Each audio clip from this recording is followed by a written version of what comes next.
Do you guys have any questions before we get started? Nah, dude. Which one were we gonna crack open to get started with, though? Well, I mean, I'll give you guys the option. I only have two in cans. One is A and W, and one is the good old mug root beer. Mug.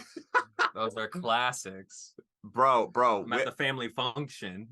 Yeah, I think I showed you that we've got like the ABC, the Jones, the Boylan, all the good stuff, bro. So, Dude, I also picked up a Jones one. let's start with the Jones, baby. Okay, and then I also picked up. So we have Menards in the Midwest. So I picked up their Sprecher brand. Oh, Root beer. So we'll see how that goes. I got 3 different flavors of their root beer. One that I'm really excited to try is this giant honkin' bottle. It's a maple root beer. that's awesome, dude. Dude, you know what's so crazy is they actually had that. I almost picked one of those up at You guys have a place out there called Baker's too. It's like a grocery store, and Okay. I had never seen a Menards or a Baker's until we got to Omaha, and they're everywhere, dude. Yeah, well, I'll let you know how it is, and you'll have to pick it up. I was just cruising down an aisle. They were like $4 each, so hopefully it's good. But it is the collector's edition, so I was gonna say that packaging is S tier. The little Right? like thing at the top. Yeah. yeah, it's got like the whole popping. Right. So, all right, let me get these lights on, and then we'll crack this first round of drinks and just have a good time. That sounds good, buddy. All right.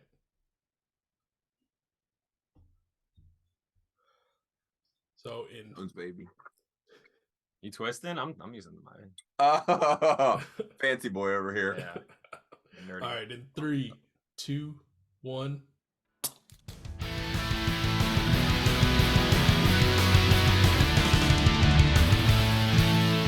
Welcome to the Beers with Bands podcast with your host, Michael Torres.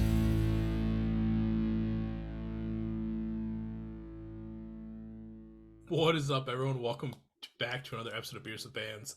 This is a very special episode.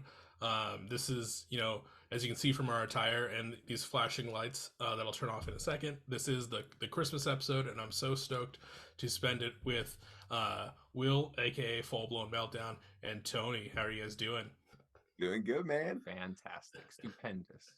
Hell yeah. For people that might not be aware, I mean, at this point, everyone in DIY should know who Will is. We'll talk about the album here in a second. Will is Blown Meltdown. He is the man myth, the legend behind this whole DIY movement that's been going on. But for people that might not know Tony, can you give us a little bit of a background as to who you are and how you come into play with this?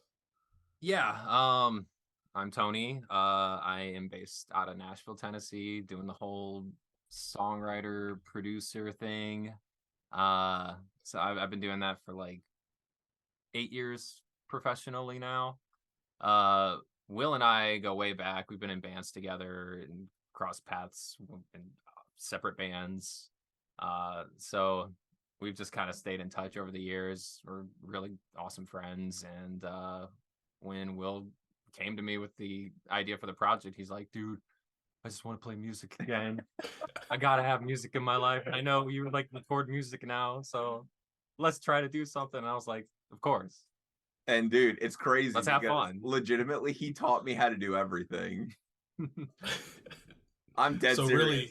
So really, if there was no Tony, there would not be this whole album right now. Heck no. I don't know if you watched any of the other interviews, but Tony is literally like, I'm like the loud half of the project, and Tony is the silent half. Silent assassin. Yes, the scenes. all the way. Well, Tony, I'm so stoked that you two are also hanging out tonight, so we can have you on. Because, like I said earlier, like I'm stoked to kind of get, and I think I told you this also, Will, in our messages. I'm stoked to kind of get this like outside perspective from someone that's in the inner circle, but like also watching it from outside. So it'll be kind of cool. I mean, I just want to jump right into this album for people that aren't aware.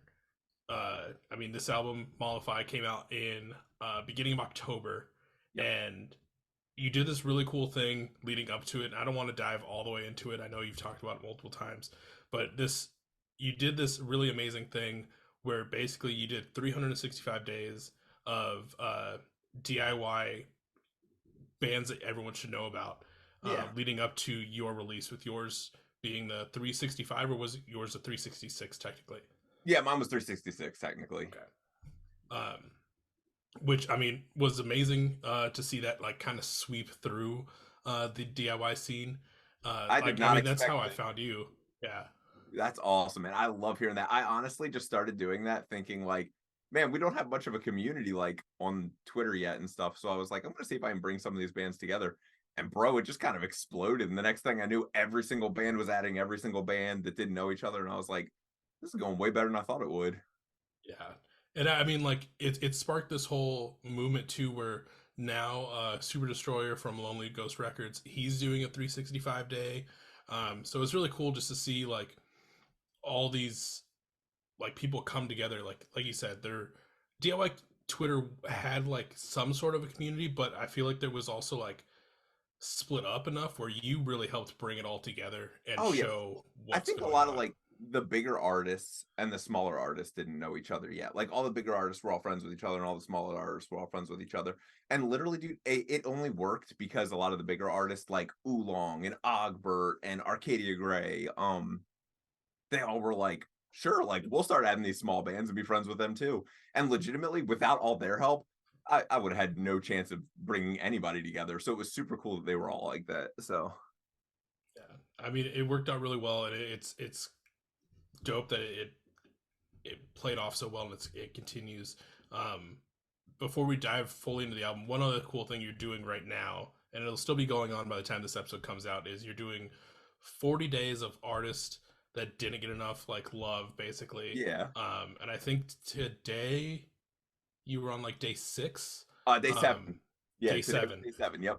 Okay. And I mean that's just another cool thing that you're doing, because I mean I've seen the first 6 posts, and I don't think I knew a single band that was on there. So it's cool to see these new to me bands pop up. Dude, I love that so much because I've had messages and people being like, these bands weren't unknown, and I'm like, bro, I was at these shows. There were 20 kids at these shows. Like, what do you mean?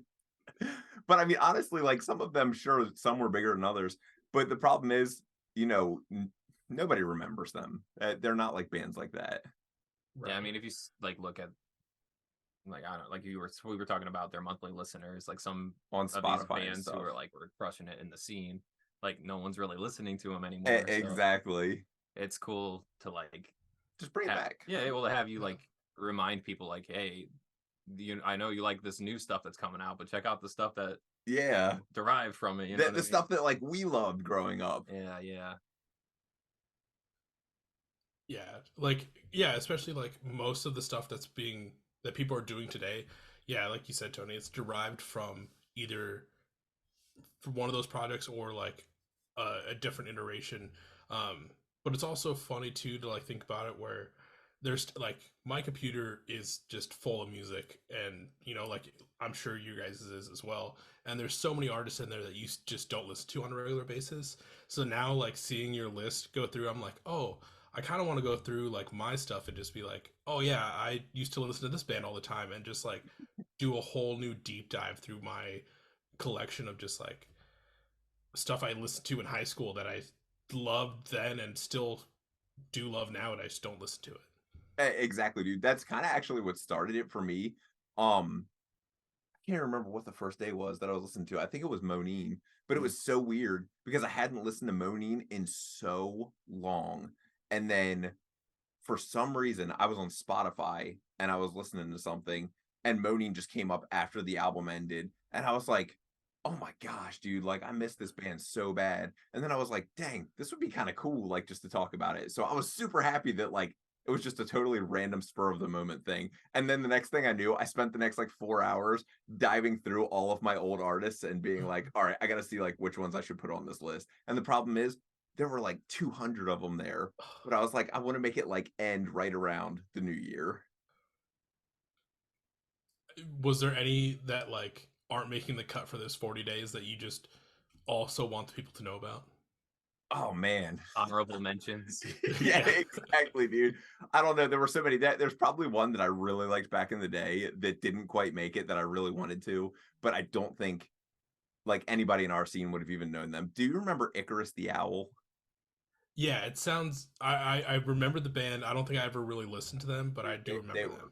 They were top notch, and we actually got to with my old band tour with them and one of the other bands that's going to make it on the list, and they were such cool dudes and just such good musicians. But I honestly felt like if I posted them, 3 people would be like, "Oh yeah, I remember that band." I just think it's cool to get like conversation. Oh yeah, between people too. And then like getting people's opinions, and I think the more that the scene talks to itself, the stronger the bonds become. So I think anything to keep conversation going. Yeah, exactly. Healthy for the community. Just shooting the shit, dude. Yeah.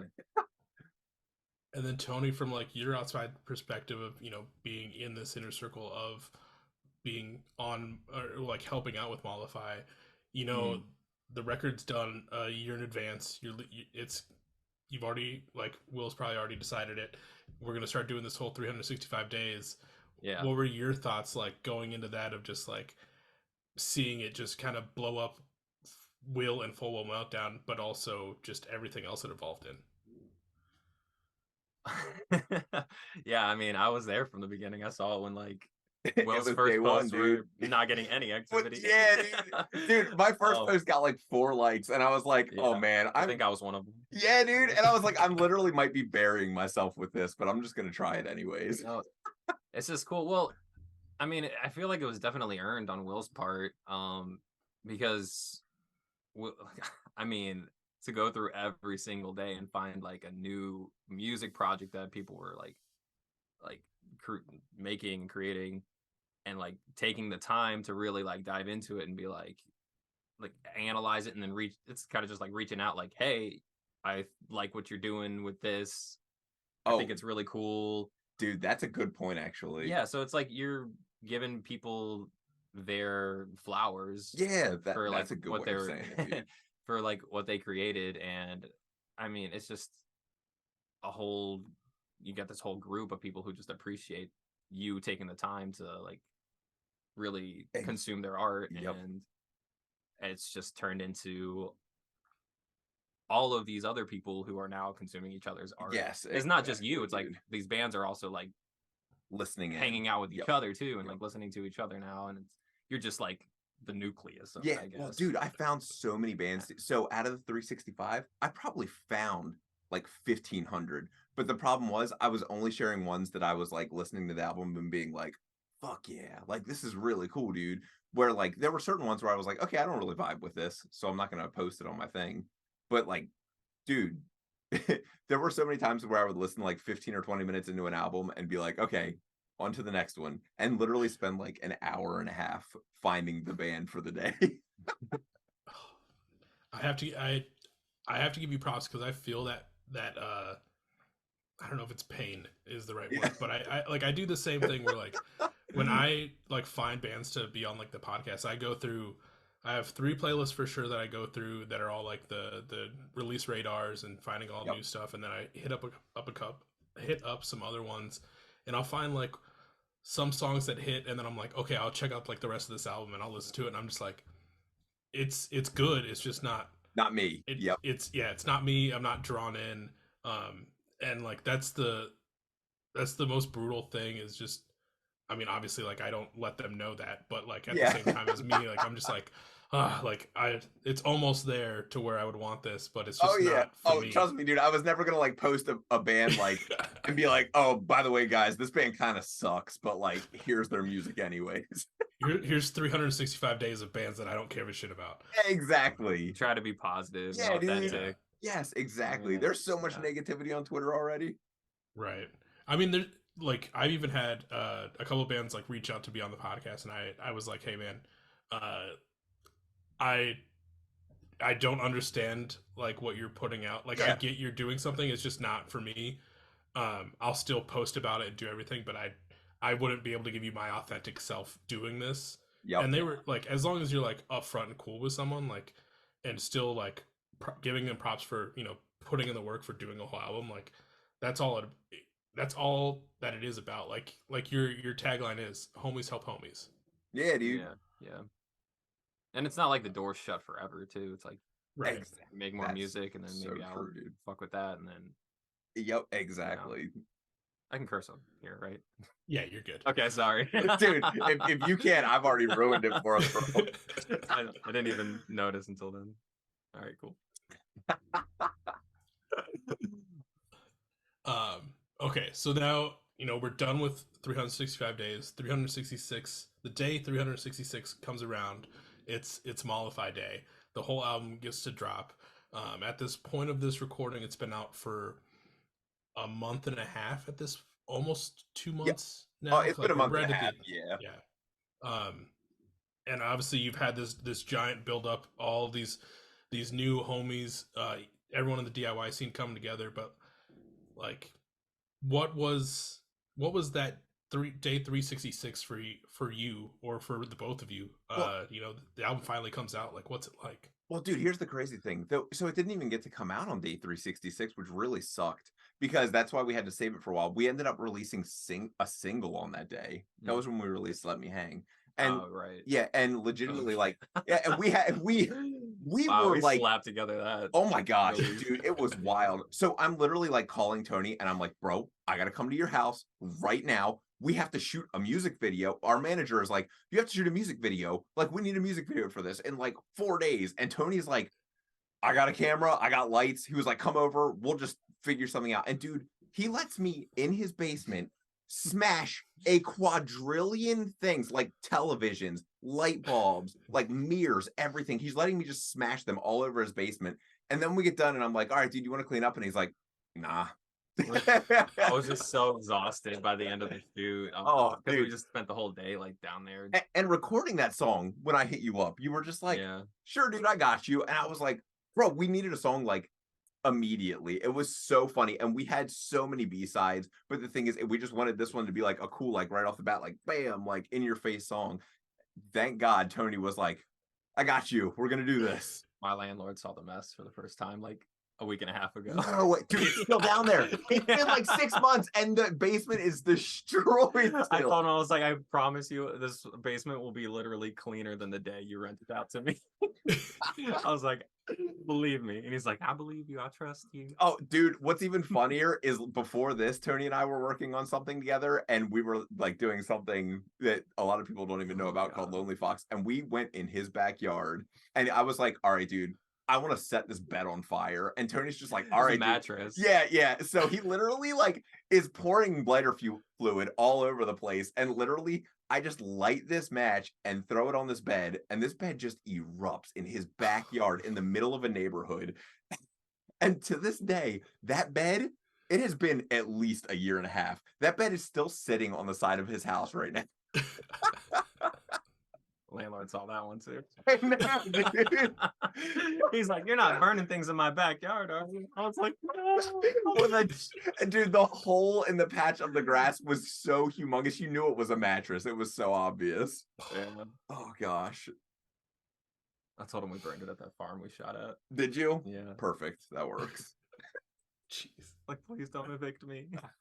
Dude, his landlord's awesome though. No, Thank God. He's actually amazing. Yeah, he's really cool.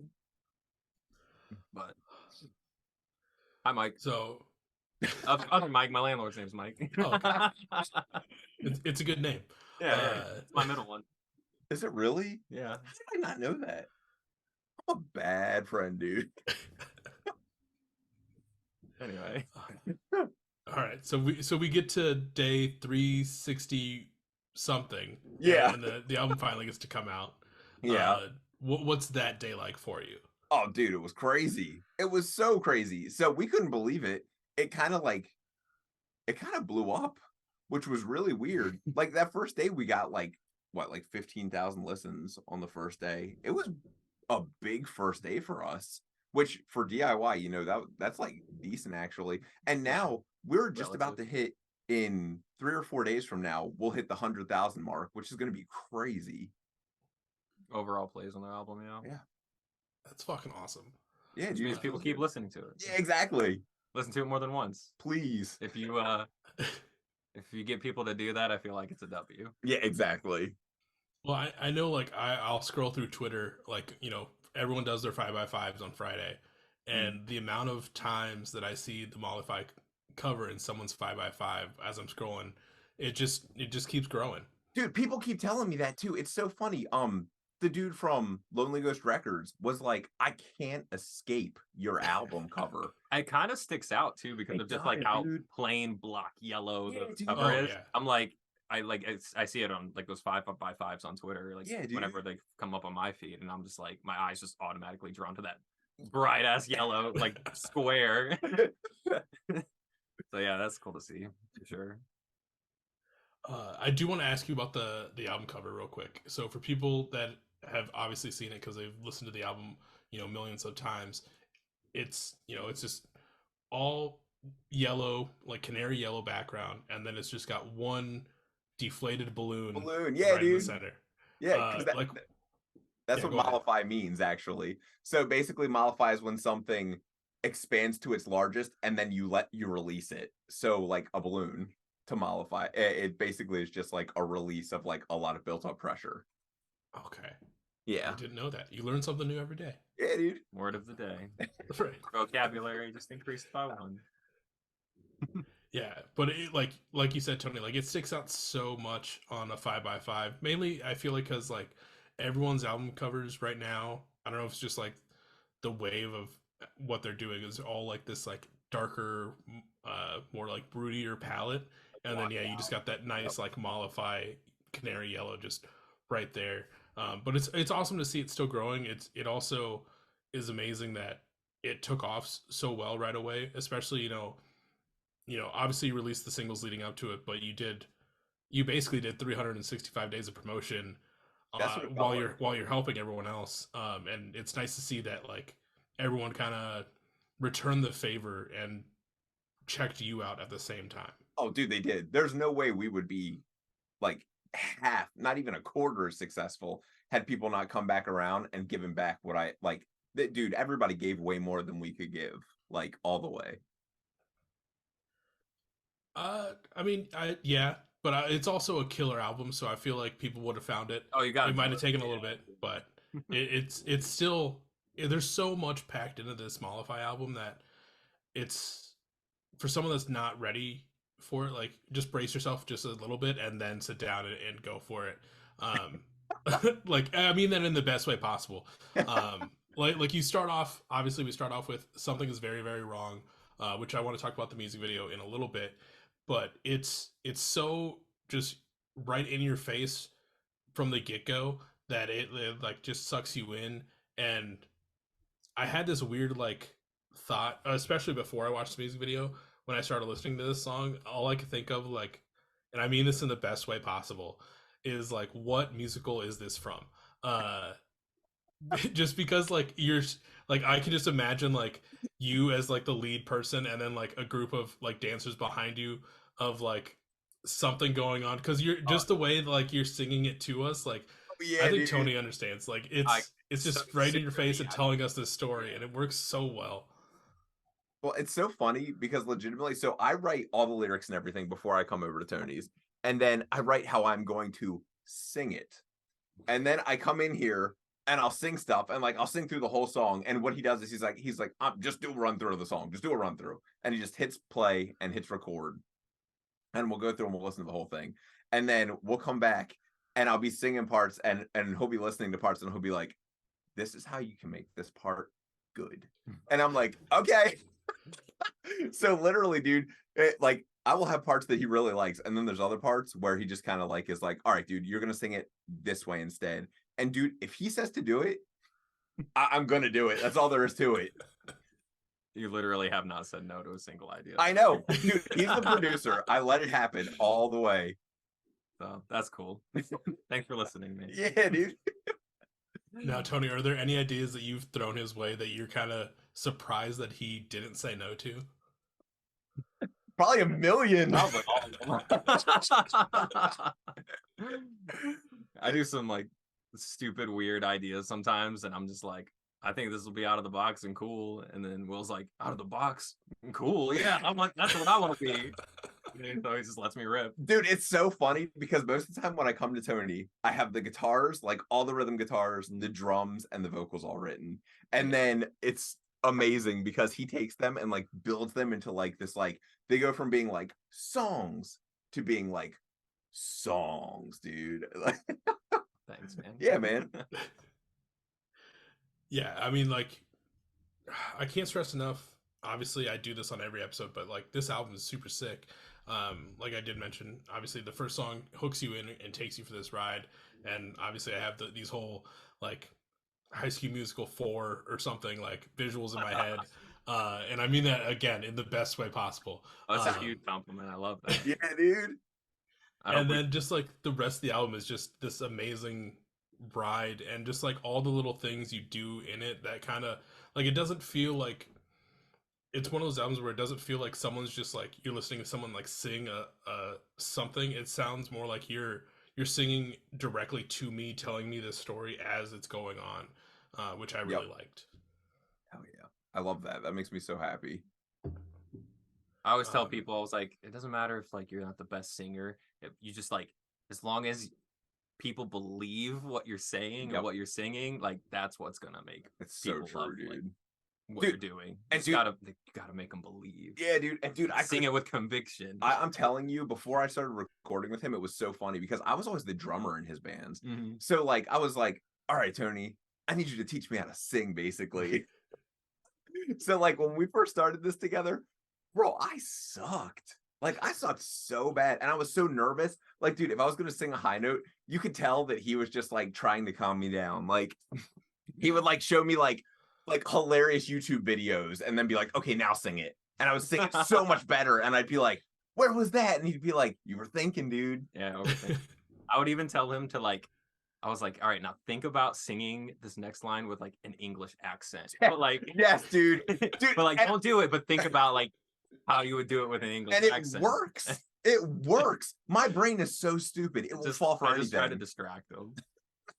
So his focus was on not singing, so it would just be like more like natural to what your body exactly, you know, would just do. Yep. Just doing it instead of like thinking about like each technical little aspect. Yeah, exactly. Yeah. So that's awesome, especially like, you know, going from just not singing and now we have a full album plus I think 1 or 2 other singles. Yeah, 3 other that you've now got underneath your belt. Like that's pretty great. Oh, it feels really good. It like, and the best part is that I feel like every time we record something, Tony's getting like this much better at producing, and like everything sounds like a little bit better every time, and we're like, let's go. Like that's such a good feeling. Totally. Absolutely agree. I mean, also Tony, like I got to give you props because like this album, it's there's so much it feels like there's so much production on it that it doesn't feel like, obviously, you know, we're in the heart of DIY, but it doesn't feel like a DIY album. Like it's got enough behind it where it feels like this whole full-fledged like powerful studio album. I think well, you know, being in Nashville doing the whole songwriter producing thing, I produced a lot of like songs for country artists and pop artists and stuff, and after a while it just became like soul sucking because everybody in the industry just wanted like down the middle bullshit. I was like trying like to like put like a creative spin on like a country song or whatever, like pop music, and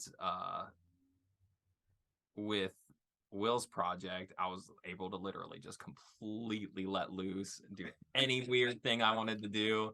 It was fucking amazing. I was like, I haven't been able to do this in years. And yeah, it was cool to hear a yes to like all my weird ideas, and then it feels validating seeing people enjoy it. So I'm like, I'm not crazy, you're fucking crazy. Fuck the industry. You guys don't know what you're talking about. But yeah, that's my 2 cents.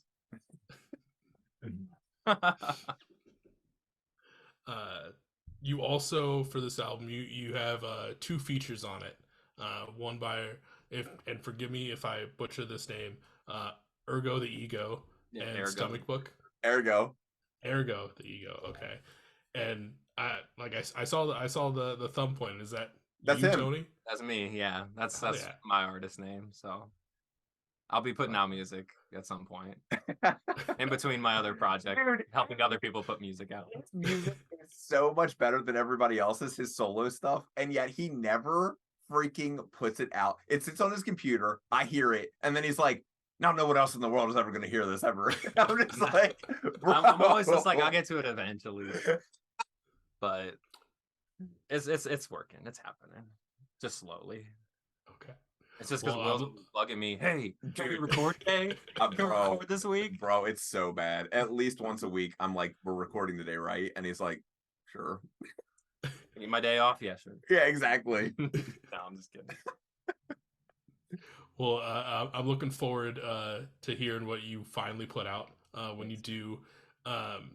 Between like obviously having Tony on and Stomach Book, like what sparked having both of them on on your project? Well, Tony, obviously, his voice has always been like the lead of all my bands. Like no joke. If you Yeah. ever listen to like any of my old bands, it's like it was always Will on drums, Tony on vocals, and then other people. And then it was so it's true, dude. Yeah. But for 12 years, like we were together for a long time. And then Stomach Book. So I hit up Vivi and I was like, "Yo, I love your voice," and literally just sent a message. And she was just like, "Oh, you okay? Like, you want me to do a song? And can you just send me what you're doing?" So I sent Nothing Matters Anyway, Wait It Gets Better, and No One Cares.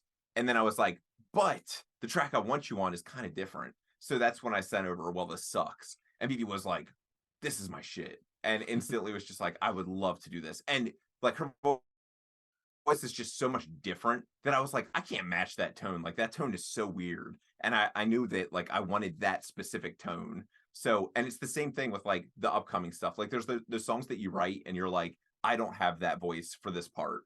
And like, I kind of want to have somebody who has that voice for this part. So you got to just ask somebody. So it worked out. It worked out great. Does that mean there's more collaborations in the future? Oh yeah. Cool. Taking applications now. Yeah, exactly. No, don't say that. So legitimately, yeah, exactly. So legitimately, we already. I haven't even showed Tony yet. Who I have for the next album, but I will say, surprise, surprise, there's an Ergo the Ego song with me. What a shocker that he's going to be on the second album too. But no, legitimately, the person that I got for the second album is awesome. Like awesome. And people know them. I'll say that. Okay, hell yeah. Well, I'm stoked. I'm stoked too. I don't even know who it I is. know. I haven't even told him yet. Whose vocal do I get to work with? I know. I'll show you after we're done. All right, cool. Then leak it, and then Yeah. say that. Okay, yeah. How much, what's the price? What are you offering? Yeah, exactly. We'll figure it out. Yeah. And then one thing I always find interesting with bands, and like especially you did a full LP for your first release, rather than building up with an EP. This ended up being 11 songs. How many songs did you go in with that didn't end up making it? A lot. Oh my gosh. I'm not kidding you. Can I look at my list real quick on my phone?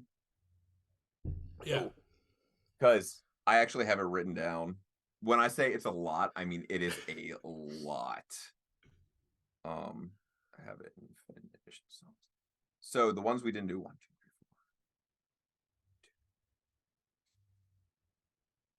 4, 10 that didn't make it.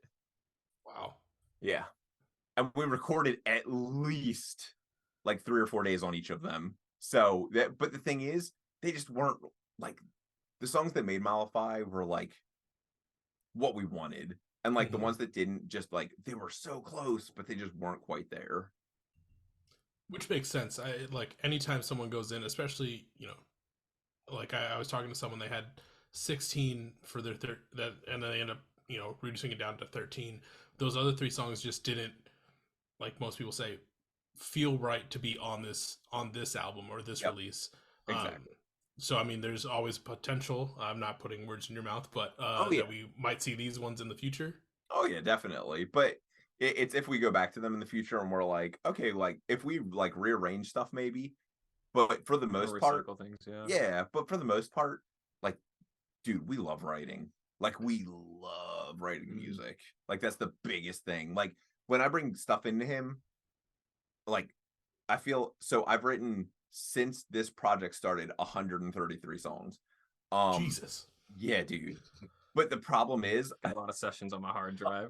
There are so many sessions. It's crazy. But the thing is, so I come to Tony and like if something is like coming together really awesome, we'll work on it the next time or whatever, or we'll work on it 2 or 3 times. And if it just doesn't quite work out, okay. But you know what? We tried at least. And we've tried some stuff that like has been bonkers, like off the wall. And we're like, yeah, let's just, dude, we had a song that had almost like a polka breakdown at one point. Do you remember that?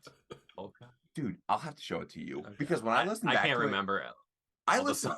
I know. I like listen. I have back to to go this, remind myself. and Tony was just like, "Dude, this feels like a polka breakdown right here," and I was just like, "It does." And at the time, we were vibing so hard to it in the studio, and then literally, I listened to it a couple times at home, and I was like, "Man, I don't love this."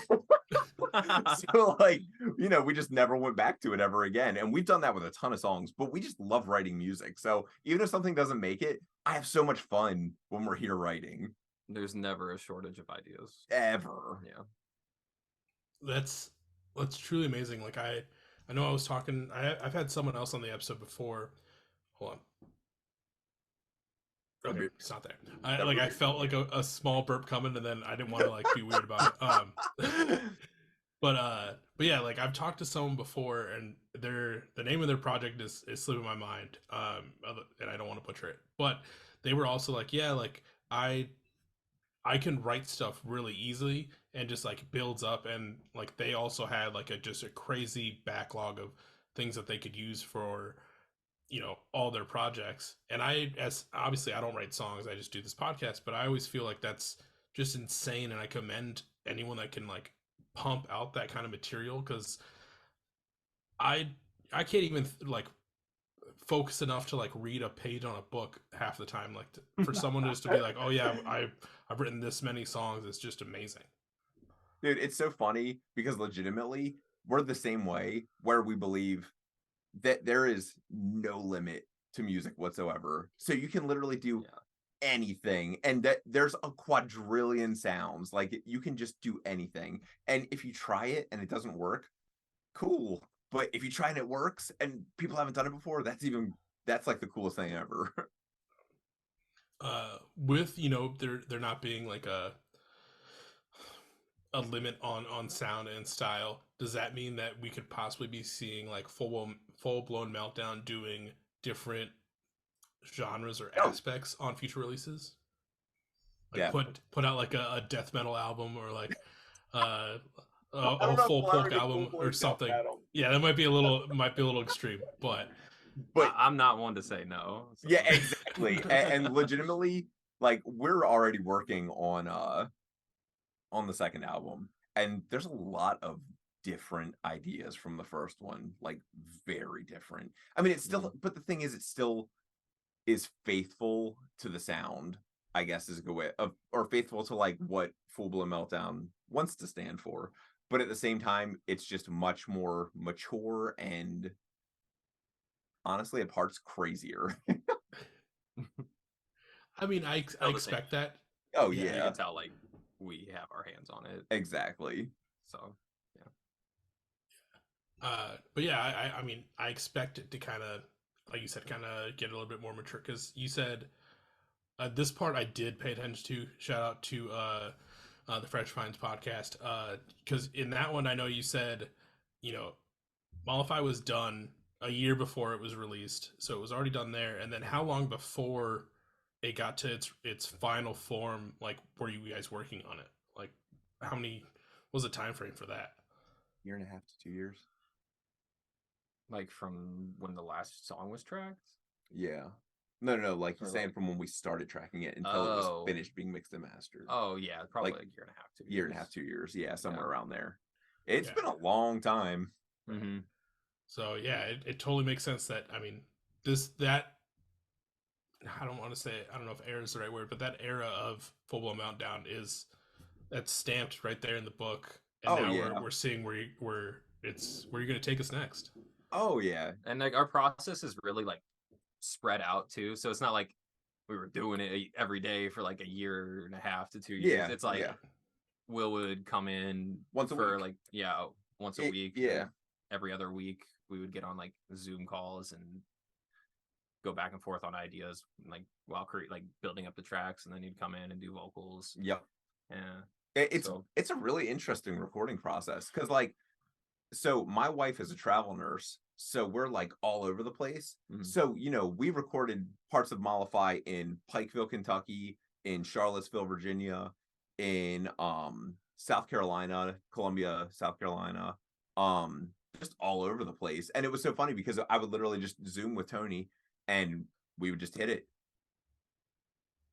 Yeah, That's Will would like track amazing. guitars like in his hotel room or Yeah, a lot of our and then, guitars are like, just in a hotel room. Yeah, and then just send me the like direct files. And Yep. And then it was so funny. Last Christmas, he surprised me. He got me a like super nice interface, and I had never had one before, so I couldn't record vocals by myself. And like it's so sick because like for Party with Villains, we were getting ready to put that song out, and I was like, man, I really want to add this vocal part, and I literally would just go in the middle of the parking lot of my hotel and just sing in the middle of my car, and then just send him tracks from my car and be like, here you go, bro. Like it was wild. It worked well enough for like background vocals. Yeah, exactly. Oh, dude, it worked perfectly. Yeah, so That's amazing.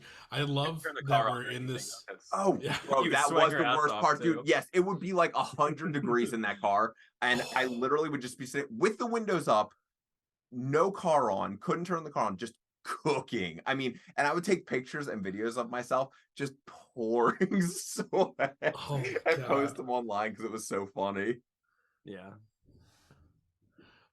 No, yeah, that's amazing. Not you sweating to death, but it's amazing that you're able to kind of work on it being so far apart. Like that's the nice thing about like, we're in the year 2023 now, where Yep. almost 2024, where you can be states apart from the rest of your bandmates and still do something and put it out. And it's always nice to see like what that comes from, because it doesn't hinder people anymore. Mm-hmm. No.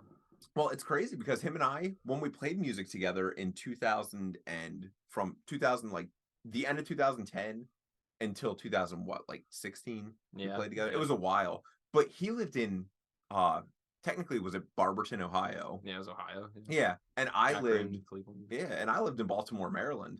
So I would literally be like, hey, you want to practice this weekend? Hop in the car, drive 6 hours there, practice, drive 6 hours home. Yeah, I don't know how you did that one. Oh, dude. I was in a band, and that the farthest away was 2 hours. Yeah, dude. So I would drive 2 hours for practice, stay like overnight for the weekend, and then go back home. But 6 hours, that's bonkers. Dude, I love this guy from like the minute I met him. It was the funniest thing ever. The way we met. Do you care if I say this real quick? Yeah, dude. I promise it won't take long at all. So take as long as you want. I was on MySpace, and my band and his band were friends on MySpace. We had never met or anything, but we loved his band. And we were actually going up to record our last 3 songs ever with Landon Tours. And I hit him up and I was like, hey man, I know this is weird. I don't know you, but can I crash at your place, like my band? And he was like, bring them by, dude. So it was super common, like back in the MySpace days, for just like dude. Bands to like be friends, hit each other up, and be just, like, hey, we're touring through here. Might we like crash at your place or chill or whatever? Yeah. So literally I'm crashing at his place and I'm like, oh man, where am I gonna sleep at? And Tony's just like, I got a big ass bed. I don't care, dude. And I was like, all right, cool, man. So I instantly knew I was gonna like him because literally we're in his bed and we're just like laughing and shit because we're watching Tim and Eric on this old box TV, dude. And like I had never seen Tim and Eric, and I'm like, what the fuck? Like, this guy's fucking weird. So like we're watching Tim and Eric and everything, and he's just like, yeah, you know, man, like my band needs a drummer, and there's really no drummers in Ohio. And I'm like, oh, is that true? Like, and the next thing I knew, literally, I'm driving home from Ohio after recording with Landon, and he's like, when are you coming up next? And like 2 weeks later, back at his house. I can see the fanfic starting already.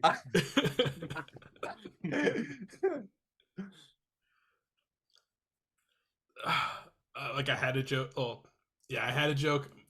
It wasn't bad.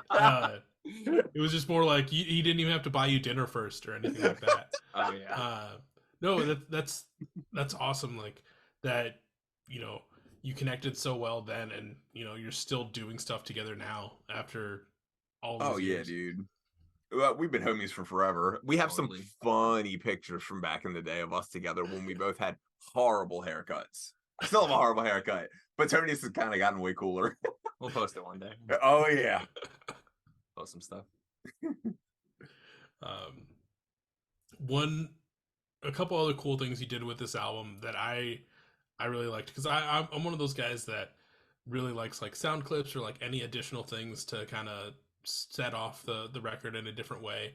At the end of Obvious Solutions, you kind of do the this is the end of side one, please flip the tape, which I thought was a nice like little touch. And then like, because I was listening to the album and that part came on, and I was like, wait a minute. And then I looked at the track listings. I was like, oh yeah, this would be the end of that side and everything. So I really like that. And then also there's that one spot at the end, well, towards the end of 8 Billion and One, where the album is kind of like it's skipping, and then you kind of have to like blow it off and like reset it. Just those like two little minor things were just really cool to put in there, and I felt like it just added a little bit more to this whole album, and like it kind of takes you out of it and like changes how like you're thinking for the album, and then right before you go back into it. Oh, you want to hear something crazy though? Do you have that tape deck in here? Yeah, it's over here. It's so funny. We physically did that. This is the end of side A. Please flip the tape to side B. We physically did that with this tape deck right here, and Tony literally just going and hitting it and literally hitting rewind. This is the end. Right. This is the end. Right. This is the end. And literally he's just talking into this thing. And I was like, dude, is this gonna like? I thought it was just gonna sound like crazy. And then he plays it back, and I was like, God, I was like, bro, that's so cool. I found this thing at a Goodwill outlet store where it's like they bring out bins of like just clothes and just random stuff, and you pay for what you get by the pound. And like this, it's pretty heavy, but it ended up being like $5 or something. And I just saw that it had like mic inputs and like headphone outputs and stereo outputs, and so I just decided to take it home and see if it worked, and it did. And I was like, oh, okay, sick, let's experiment with this and see what we can do with it. Dude, if we can do weird stuff, we do weird stuff. On Wait It Gets Better, the whole time you hear a tom in that song, it is literally me hitting a water jug with a mallet every time there's a tom. Sometimes we'll reinforce weird stuff we find just sitting around. And it was so funny because he didn't have a mallet at the time, so he literally is like, hang on, I got this. And he takes a drumstick and what did you... I wrapped paper towels all around it and then duct taped it. Yeah, man. And gosh, it was so cool. I was like, I know the sound that I want. I think I have the things laying around. And it worked so well. Oh, that's so sick. MacGyver some shit, yeah. You're only limited by your imagination. So, yeah. You stick a microphone in front of it, it sounds cool. And it sounds cool, and it sounds cool. Yeah, like, exactly. Who cares where it comes from? Yeah. Like, you know? Now, when I go back to listen to it again, I'll have to like see if I can like find where those water jug tom hits. Dude, yeah. I'm telling you, there's so much stuff. It's so funny though, because he can make stuff like that sound like a professional, like, you know, timpani drum. And I'm like, bro, I was hitting a fucking water bottle, like a literal big water jug, just like the hitting big blue ones that you put on like. And somehow he made it sound like it was a legit timpani drum. Have you cracked into the second one yet, Mike? Yeah, I did crack into my second one. We were All right. like in the middle of stuff. I didn't talk about this yet, but for this episode, obviously, as you can see, we're not drinking actual beers. We're drinking some good old root beers that Will kind of suggested in the Twitter thread that was going on. We did start the episode with a good old Jones root beer. I've switched to my second one at this point, and it's a Sprecher Fire Brewed root beer. You can get these at like Menards and shit for everyone viewing consumption. What do you guys have for your second ones? We got Boylan's for our second one, and this is way different than the Jones. Like, way. Wait till you taste this, dude. They're both like cane sugar. Yeah, you got to get the Steins for this one. Yeah. Oh, that's true, dude. Yeah, buddy. I'm always ready for this. Hello. Holly Jolly. Oh, it smells different. Dude, wait till you taste it. It's completely different. But yeah, the reason we wanted to do root beers with bands with you is because Tony and I have both always been straight edge. So that's what you want to call it, yeah. Yeah. I mean, dude, he just doesn't drink. I just have never, I don't like any of that stuff. So we just never did it. Yeah, same. That's totally fair. And I mean, even if I was drinking on these episodes, like I tell everyone that comes on, like, you don't have to drink on these episodes. Like, I don't want to like ever make anyone feel uncomfortable, but doing a root beer, different flavors and brands was a cool idea. So I was like, hell yeah. Like I ended up with 4 different brands, 6 different flavors here. So yeah.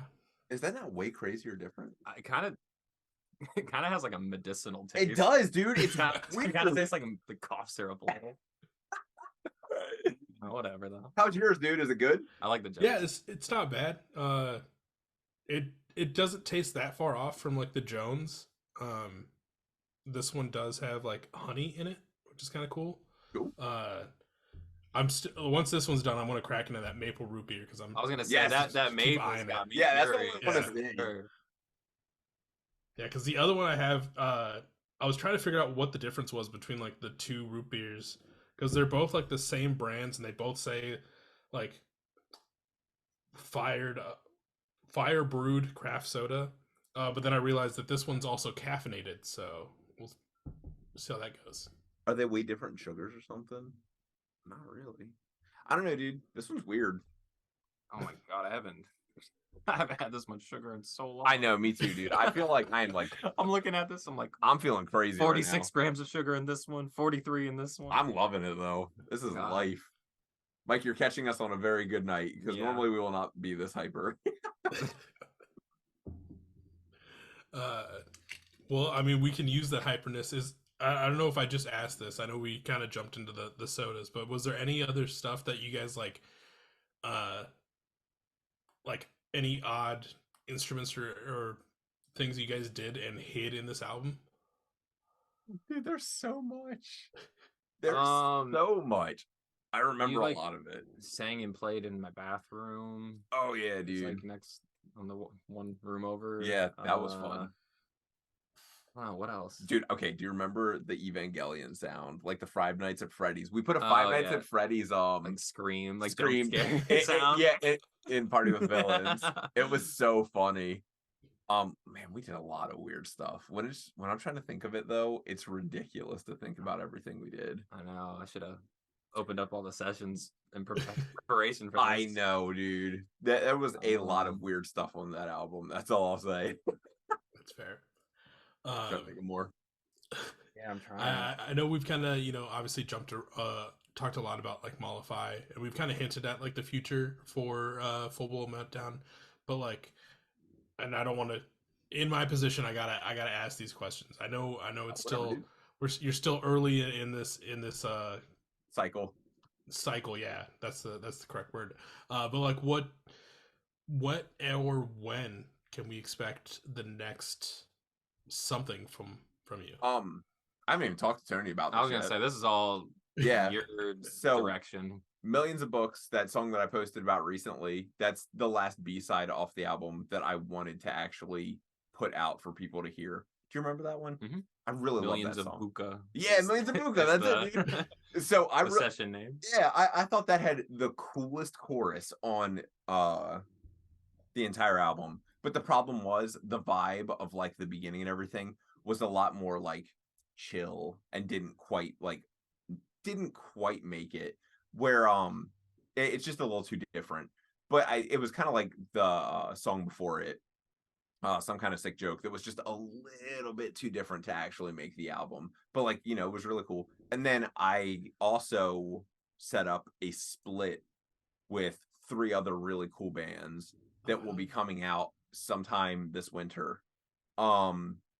It's one song each, but and it's more electronic bands. So the song that we're doing for it is a lot more. I always wanted to do like kind of like a glitch pop song. So I was like, I kind of want to do this. And Tony doesn't even know it. We already have the track recorded, but we recorded the track like a year ago. And I thought the track was so cool, but I was never like, okay, well, I can do this track and put it on an album, but now I can actually put it on the split and people won't care because, you know, it's more electronic emo bands. Like they're way more, chiptune, I guess is a good way of saying it. And then as far as after that, like we've been recording like crazy. I mean, since we finished Mollify, I called him the next week and I was like, album 2, let's go. You ready? Yep. Like, let's just keep going. Yep. Just won't stop. Just keep doing our like routine. Yeah. I mean, it's worked out great for us so far, so why not? Yeah. Well, I'm stoked to see the split. It's also cool that like you kind of said, since it's not like going on an album, you can kind of play around with your sound, especially that you're fitting the tone of the whole split.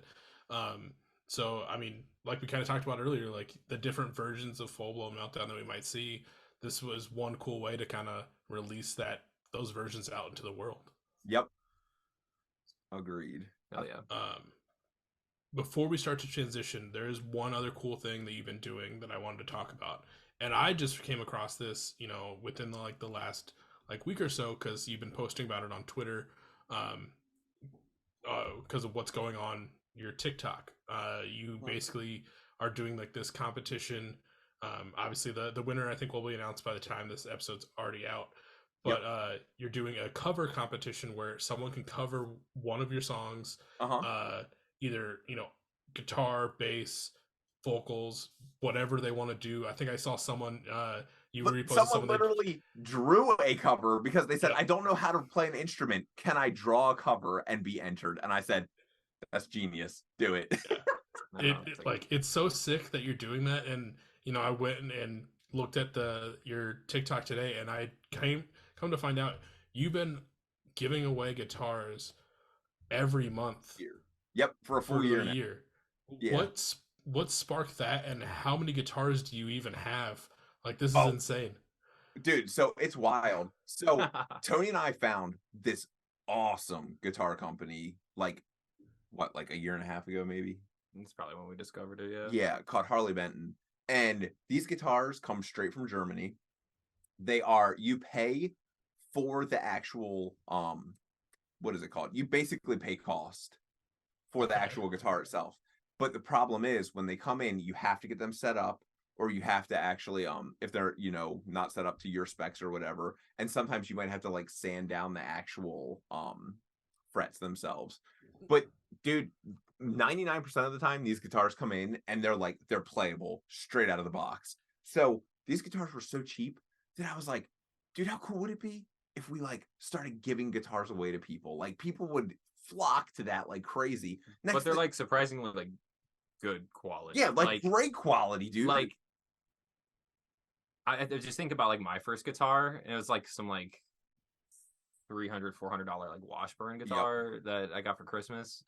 But like I don't know, these like $125-$150 guitars are like way better. They play like high-end Squires, basically is what they play like. High-end Squires, low-end Fenders. That's basically it. And like I would rip those. Like, yeah, definitely. And we do rip them in here. Yeah, That's the funny thing. And legitimately, like, they sound so good. And it was just a great way to be like, hey, check out my music and maybe I'll give you a guitar. And, then we started doing TikTok lives.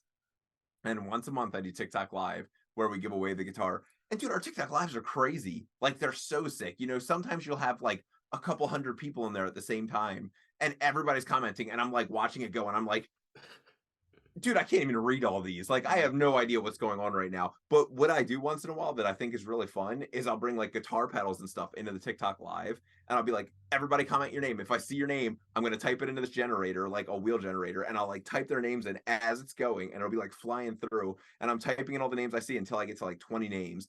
And then I just press the button, let the wheel go, and whoever gets it, I send a pedal to. It's super fun stuff like that, but people love it. I feel like it's a cooler way of like spending like a marketing budget, yes, or whatever, than like buying like Facebook ads or like Instagram ads. Oh, definitely, dude. And it's like, I don't know. I feel like it's just more engaging, and you're like spreading music, inspiring people to start playing music, or to like if you give them a pedal, try new ideas, or give them a sound that they normally wouldn't play with. And I don't know. I think it's just a cool way to give back. That's really more so literally than exactly anything. how I feel. Yeah. I just love doing it. I just like going on the lives. It's fun. Like people get crazy in those lives. Yeah, it's fun. I think it's funny that like literally every time you give one away, people like hit you up and they're like, "You're not like scamming me or anything, are you? Like, this is real, right? Like, you're just giving me a guitar?" Well, that's because about like 5 months in, people started ripping my videos off of TikTok and then sending people fake messages saying that they had won. And so many people got scammed. And I was like, dude, why? Like, you can't do a nice thing without people ruining it. Taking advantage of it. Yeah. No, but that's awesome that like you're, like you said, you're giving people this opportunity to either, get a new guitar or inspire them to start playing music or doing anything like that. But you're also not giving them like just a shitty like off the wall guitar, like something like you would play yourself. Yeah, exactly. So it's cool. I mean, dude, literally on every single song we have Harley Benton's. On every single song that I record when I'm gone from Tony's house, I use either the TE62, the red one that I love. Like, I love that guitar, and it was $150 off of Harley Benton. Or I use the baritone now. I'm like obsessed with this baritone I just got from them. It sounds so good. I mean, he got me a bass. Oh yeah, just like as a thank you for recording the record. Yeah, and we use it on every single song. It's amazing. I use that more above my American Fender jazz bass. Dude, hell yeah. It's just a different sound. You got like your active pickups in that one too. Yeah, exactly. It's like, I don't know, it's legit. So it's like more rock. Yeah, more rock is definitely. Like, more modern sound. Like the Fender's still cool for other stuff, but yeah. But I use Harley Benton for all the rock stuff. Yeah. That's awesome that you're doing that. Hopefully, you get how many submissions have you gotten for this last one? Because I mean, on the one that you're doing right now, you're not giving away just one. You're giving away two different people. You know it, dude. Because like, man, it's just like easy marketing, and literally to give away 2 guitars is going to cost me after shipping what $300 and $350 maybe. Like, woo! Like Tony said, the marketing budget for the album that like we got given. So we went to a bunch of PR people to see how much they would cost. The average PR person was trying to charge us $2,000 a month, and I was like, whoa! I was like, are you kidding me right now? I was like, that's not gonna happen. And then we had PR people literally asking for $6,000 for a 2-month PR run. And I was like, dude, I can't pay you $6,000 for that. Like, that's way too much money. Yeah. Like, I've worked with a couple of PR people, them reaching out to me for stuff. And I just like, I get it. It helps. Like they are doing something to try and get that band's name out. But I also hope that like, they're not just like crazy overcharging, because it's not that hard in a band's position to just send out an email to publications as well and do most of that stuff. Like obviously there's the whole big discussion whether you need a manager or not. Like there's some things that they're there that can really help with. There's some things that you as a band could also be working on yourself. Yep. And I feel like PR person is one of those things where it's on that borderline. Agreed. Yeah. Totally agreed. It just wasn't worth our time. So this was better It's for like the major budget. Oh yeah, kind of if stuff. a budget, but our budget is literally like Whatever's in our pocket. yeah, exactly.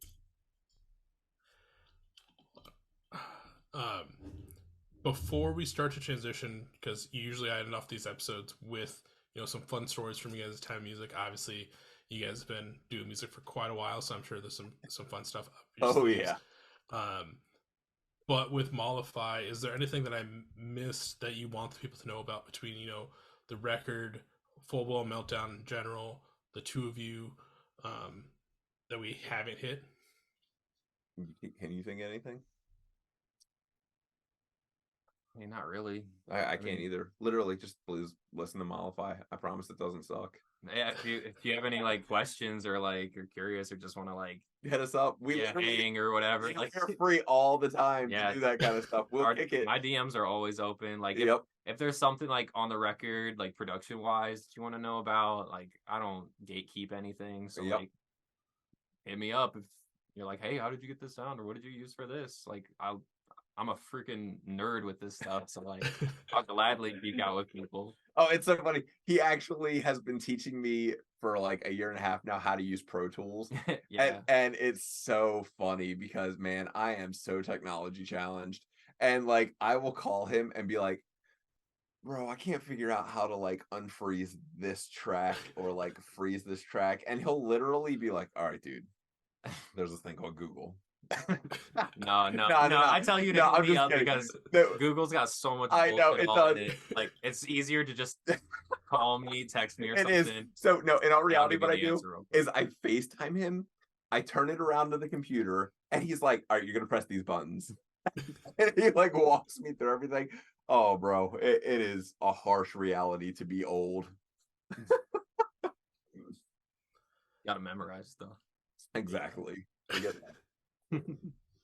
Dude, I completely feel that because like I never played music or anything, so I didn't understand any recording software. And then I was like, I'm gonna start doing a podcast, and I was like, fuck, I gotta learn how to like use this stuff. Yeah, so, dude. Started figuring that out, and then I was like, oh, I'm not gonna do video because video is just a whole other thing. It's not in my wheelhouse. I'm not gonna deal with it. And then I hit a moment where I was like, fuck, I need to start doing video to stay relevant. Yep. So then I started doing video, and I still also keep it super basic DIY. Like I just use fucking iMovie for all my shit. Basically. That's all you need. I keep it simple. Yeah. That's all you need. Yeah. All you need to do is cut things up. Exactly. You could probably do it on like your phone. That's something that we're a big proponent of. Like use what you got because heck yes, the technology's there to make whatever you do sound good. Exactly. I mean, you would not believe how cheap we get away with recording stuff. Like it is wild. Yeah. It's cool. Well, like you kind of said, everyone go listen to Mollify. I'm sure by the time this episode comes out, it's going to be at like almost 1 million streams by then. If not, it should be pretty close with everyone listening.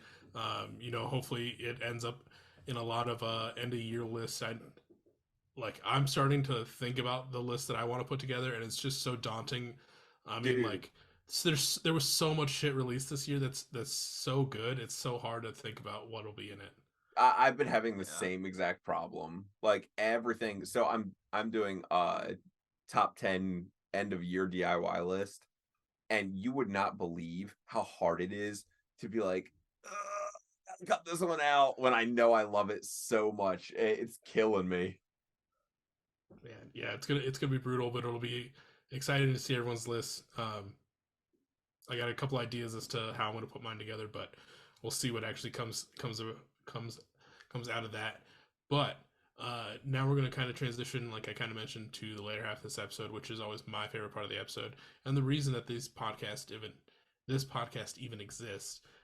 because me and my friends were tired of listening to the same stories from our own times on tour, considering we were in the van with each other, so it's kind of hard to listen to that every single time. But so this is where we kind of talk about some fun stories from your time in music, whether it's shows, tours, time recording. Obviously, there was that music video that happened. As I normally say, they can be anything horrendous to tremendous or any adjective in between.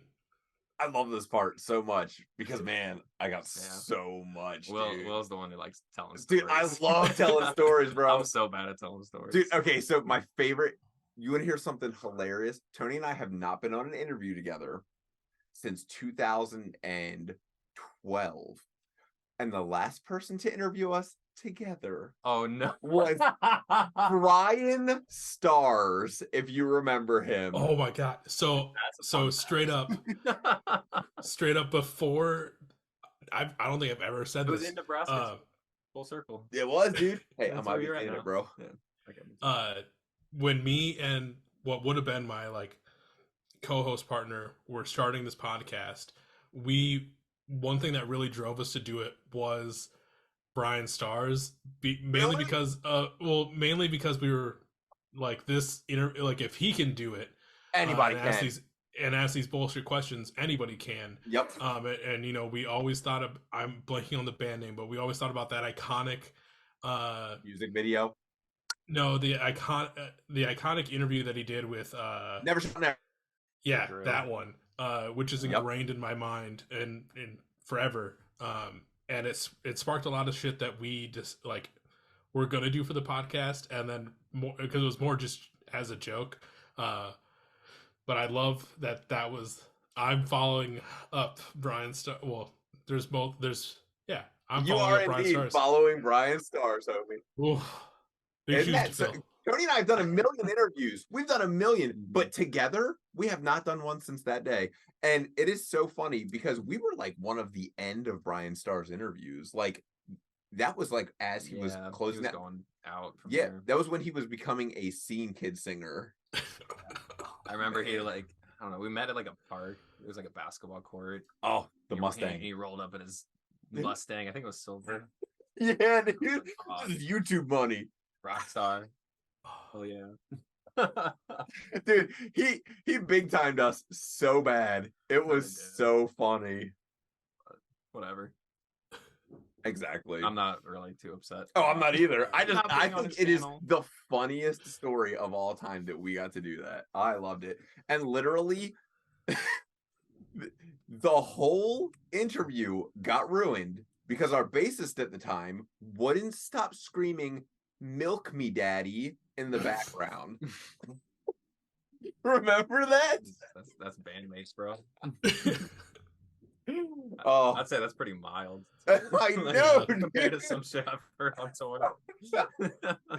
that was a good one. And then Tony and I went on the wildest tour of my entire life in 2011. Do you remember that?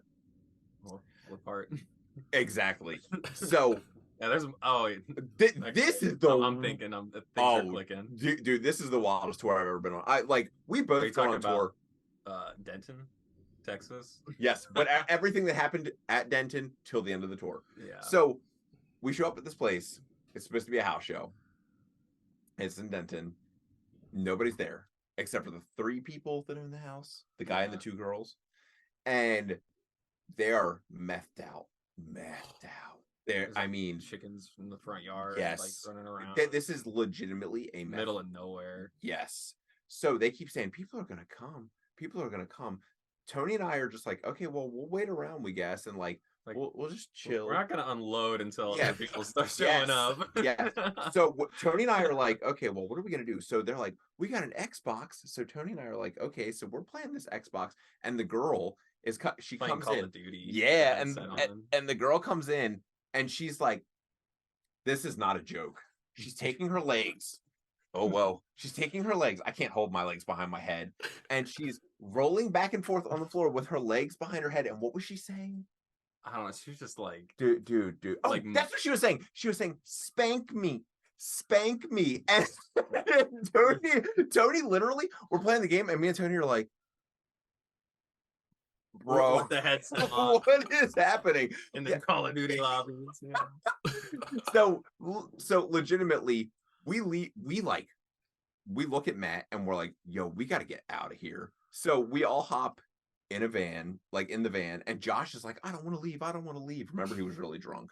And the milk me daddy guy. So we hop in the van and we're like rolling out. And somehow this girl had gotten Josh's number and she's calling him and she's going, come back, baby. You forgot your wallet. And Josh is like, I don't even care if I forgot my wallet. I would rather leave it there than go back. And I was like, exactly. The gas station. And that was the start, like, of everything that got wild. Then do you remember the haunted house? Mm-hmm. So 2 nights later, we're staying at this house. And we played a show. We played a show. And we were like, does anybody got any place for us to stay? And these kids are like, yeah, we do. We have an extra house that like nobody's living in. Yeah, exactly. So we get there and we're like, yo, this place is like falling apart. There's cobwebs everywhere. We're like, is there even running water? And the guy's like, my grandma died last year, but we just keep this place. And we were like, okay. So we go in and there's these paintings on the wall and these pictures. And this girl that lived there was painting like straight up demon shit. We were like, what is all around us? It was like, you know, when little kids make like really creepy drawings in horror movies. It's just literally what it looked like. All over the place. So we're like, okay, like this is really strange. So all of us, we go down in the basement. There was the dead cat down in the basement and like decomposing or whatever. And we're like, okay, this is really weird. So and by the way, the kid let us into the house and then goes, I'm leaving, by the way. Y'all can just lock up in the morning. So we're there alone. So we're like, okay. So then we are all like, we're kind of scared. We're going to all sleep in the same room with each other. Yeah. So we're all sleeping in the same room with each other. And I will never forget, was it Alan or Matt that said, hey, can you turn off the fan? Do you remember that? I don't remember who it was, but yeah, I do. So literally Tony reaches up and turns off the fan, and we're all laying there for like 5 to 10 more minutes, and all of a sudden the freaking fan comes back on out of nowhere. I mean, literally just back highest setting. Yes, the highest setting. And we all are like, we're done. We're so done, dude. That was weird. That was the weirdest place we have ever stayed in our entire lives. And do you remember, like, there were like the wedding dresses and stuff in the closets, and Kevin, our merch guy, is literally like running through the hallways like with these wedding dresses and shit. And oh gosh, it was a wild night. So then this is where it gets really bad. Kevin steals one of the paintings. Do you remember? The drawings or whatever. Yes. Yeah. And he brings puts it in the front of the van. What do you think happens the next day? Our van blows up. Do you remember that? Our van blows up, dude. So we're like, bro, what just happened? So, we're cursed. Yeah, we kept on saying we were cursed. And then the van blows up when we get to California. So we are in California playing a show for Fearless Records. Who else was there? Was Sumerian there too? It was like a couple of record labels that like we went out and we were playing for in our old band.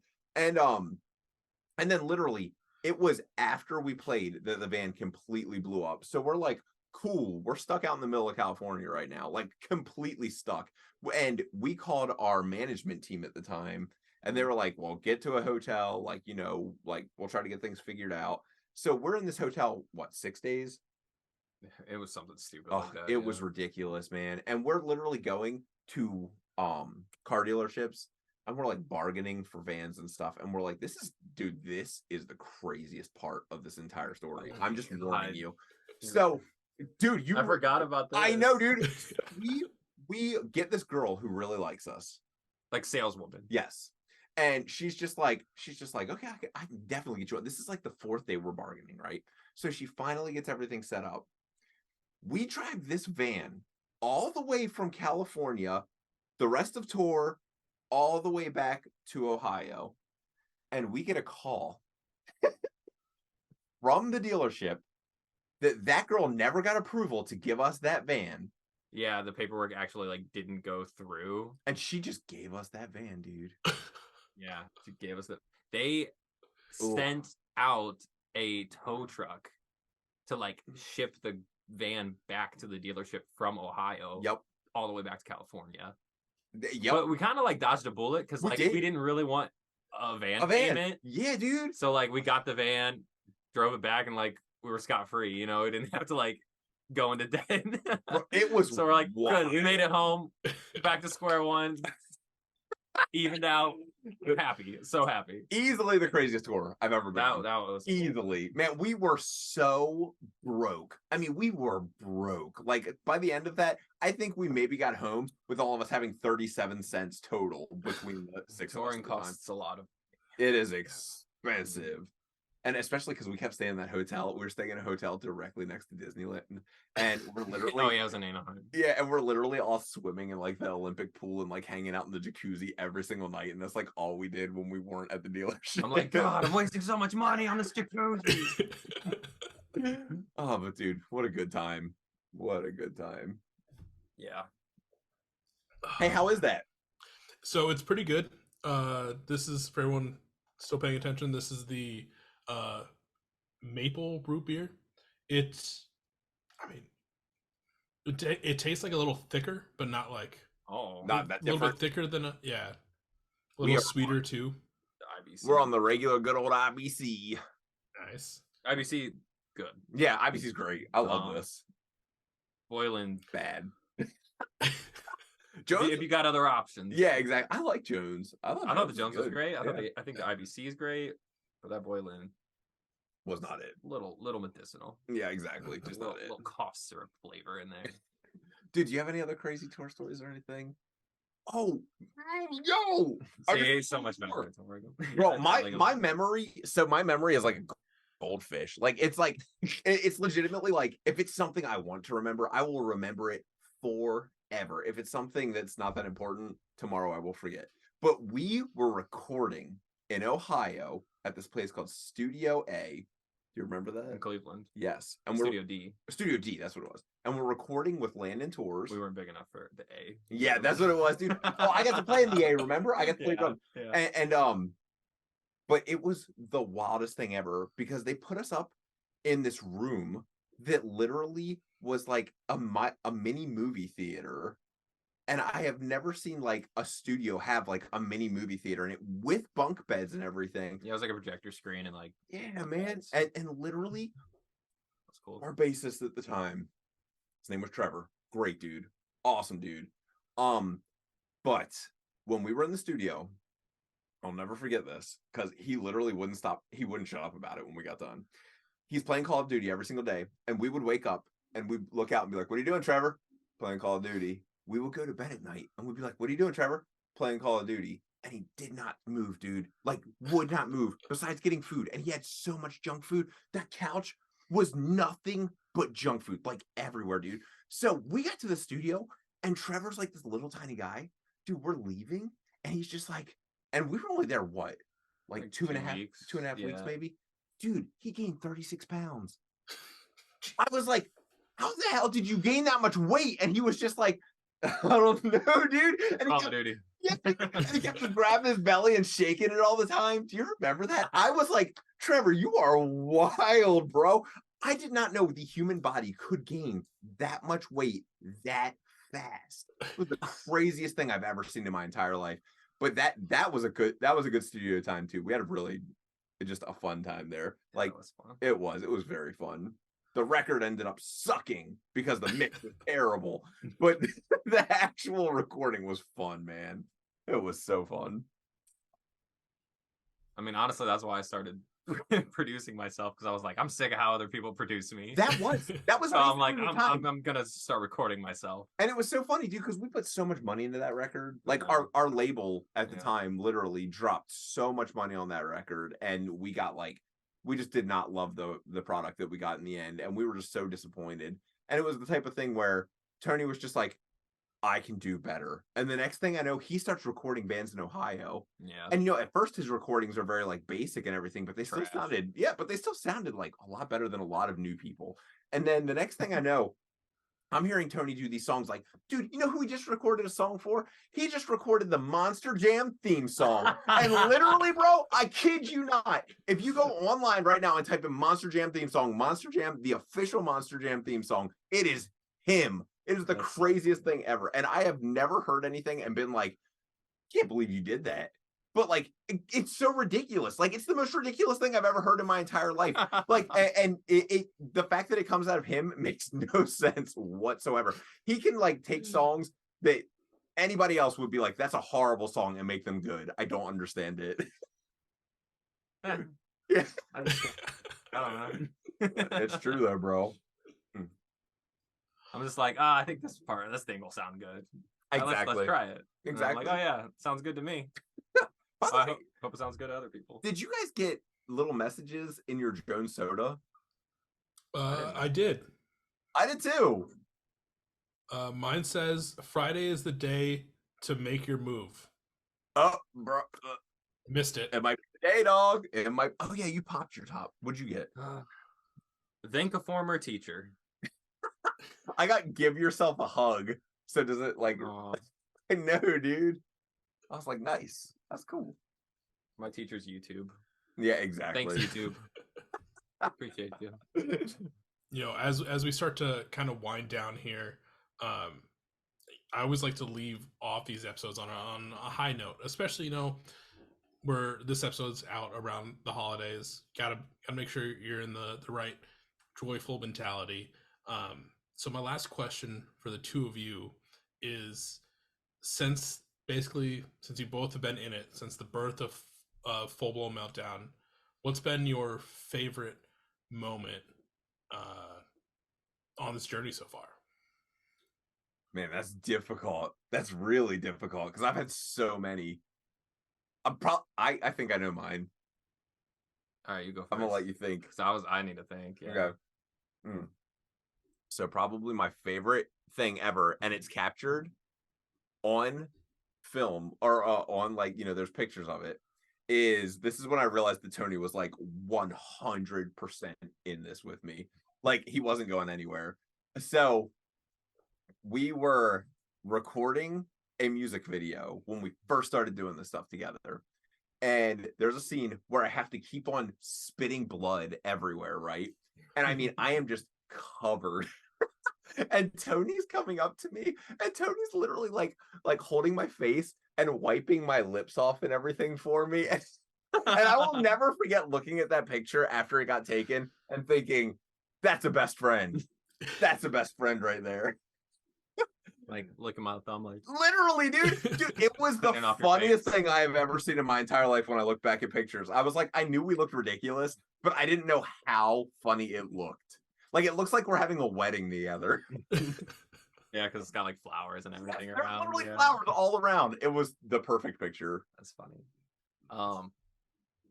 Okay, well, my favorite moment is just the fact that I have a recording that I did the full album of that is being pressed to vinyl. Yeah, it's always been like a goal of mine, is just like have my work on vinyl. And this was his first ever project that he took the full LP by himself, did the drums, the guitars, the vocals, the bass, every single thing, mixed, mastered, produced, like everything by himself. Yeah. This is his first ever thing. So it'll be my favorite thing in my collection. Yeah, exactly, dude. It's crazy. Very proud of us. Yeah, me too, dude. Yeah, me too. That's amazing. Those are amazing moments. Like, props to the both of you for putting this record together. It's so good. Everyone should be listening to Mollify if they haven't already. I think there's kind of talks, or at least I've seen you kind of play around with the idea that maybe you'll do some shows in 2024. So hopefully we can see that. Yeah, if we're going to do it, it will be in the fall. And if we're going to do it, it's going to take the right offer. But we definitely think that we're going to get an offer that we think is going to take us on the road for at least a couple days. Hell yeah. Yeah. Well, you know, I'll be stoked to see y'all on the road. Hopefully, you know, you've amassed such a good, I don't want to say following, but friends from this DIY community that I know a bunch of them will be at those shows. If anyone is looking for merch, music, or Full Blown Meltdown in general, where can they find it? Full Blown Meltdown / my Shopify, baby. It's also on my like Spotify and stuff too. It's on my Spotify, my Instagram, my Twitter, all that stuff, and the handle's all Full Blown Meltdown. Everyone go get a copy of the record. I know I think from looking at it today, I have it up here somewhere. It's not. My computer's being weird. But when I checked it today, I know obviously there's still copies of the record that people can get, and then the bundle people can get with the more varsity style crew neck. So I think I also saw only 36 of those were made. So everyone, make sure you get your hands on some of those. But depending on where you found this episode, whether it's Facebook, Twitter, or I guess X, Threads, YouTube, check check the hyperlink down below. Make sure you follow Blown Meltdown and Will on all the platforms. Stay up to date for anything coming new. That split that's going to be coming out here pretty soon, depending on when this episode comes out. And be ready for possible shows next year and everything else coming on. Tony, if anyone's looking for you or anything else that you're working on, where can they find that? Just my socials. It's at ERGOtheEGO on everything. ERGO the ego. So yeah, come say hey. Come record with him too. Yeah, everyone go follow Tony. Get those recordings in. Also pressure him to release his recordings. I want to see that as well. I need it. So much easier when like someone else is like counting on you to put their stuff out, but it's like me being my own boss for my own project. I'm like, you can do it tomorrow, man. It's fine. I feel that. I haven't actually announced any of this yet, but me telling it now, I have to do it. For the very last episode of the year, which comes out next week, it's gonna be a solo episode with just me, and I'm doing a clip show. I love that. Yeah, I'm gonna look back on the year of 2023 and just do some fun snips from different episodes that I've done and favorite moments and all that fun stuff. Dude, I just watched your last one with Teenage Halloween. And it's so funny because I just became friends with them this week. Oh no shit, that's awesome. Yeah, they're awesome. It was so funny because they posted on their Instagram and everything, and we're like, check out this album by Blown Meltdown, and I was like, who is this band? And then I looked at them and I started listening to them, and I was like, yo, damn, this band kind of rules. And then the next thing I know, we just added each other on everything. And dude, your show was kind of what introduced me to them. Oh, I'd love to hear it. It's if I don't know, I take compliments weird, so I'd love that that you made that connection. I know. Well, I had someone on and they were like, I listened to your podcast and I don't want to hype it up too much or before we got into it, and I was like, I don't know at all what to say right before we started. But I appreciate it. I appreciate you checking it out, and I appreciate the both of you for taking the time out of your Saturday to sit down with me and have a few root beers and just have a good old chat. It was fun, man. Honors all ours. Yeah, for real. Thanks for having us. I appreciate you and wanting to talk about what we made. So yeah, me too, dude. Well, like I said, one final time, everyone go listen to Mollify, and I'll catch everyone on the next episode. See ya. Later. Beers with Bears.